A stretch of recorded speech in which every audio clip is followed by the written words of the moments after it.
સુરતમાં ઉત્તરાયણ તહેવારના અનુસંધાને ટુ વ્હીલર ગાડીમાં સેફ્ટી ગાર્ડ લગાવવામાં આવ્યા છે।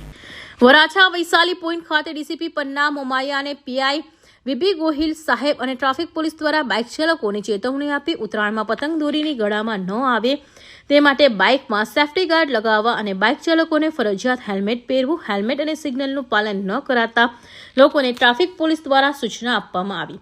તમારો જીવ જોખમમાં ન મુકાય અને અકસ્માત થતા અટકે એ માટે ફરજિયાત સેફ્ટી ગાર્ડ લગાવવા। તહેવારે ફક્ત 7 દિવસની વાર છે અને સુરતમાં આપણે ઉત્તરાયણ તહેવારનો ઉત્સાહ જોઈ શકીએ છીએ। લોકો અત્યારથી પતંગ ચગાવી રહ્યા છે અને જે અનુસંધાને અમે લોકોની સુરક્ષાને ધ્યાને રાખી અને સુરત શહેર ટ્રાફિક પોલીસ દ્વારા આજે વૈશાલી ખાતે એક કાર્યક્રમનું આયોજન કર્યું છે। ટુ વ્હીલર ચાલકો કે જે લોકો વાહન ચલાવીને જતા ત્યારે કદાચ દોરાથી એમને એક્સિડન્ટ થઈ શકે અથવા તો એમને ઈજા થઈ શકે એ રોકવા માટે થઈ અત્યારે ટુ વ્હીલર ચાલકોને અમે સેફ્ટી ગાર્ડ લગાવી આપીએ છીએ। સરકારશ્રીએ ચાઇનીઝ ટુકર અને ચાઇનીઝ દોરા પર પ્રતિબંધ મૂકેલો છે અને એની પર તમામ જગ્યાએ કાર્યવાહી ચાલી રહી છે અને આ સાથોસાથ જે લોકો વાહન ચલાવી રહ્યા છે, ટુ વ્હીલર વાહન ચલાવી રહ્યા છે એમની સુરક્ષાને ધ્યાને રાખીને આજે અમે આ કાર્યક્રમ કર્યો છે।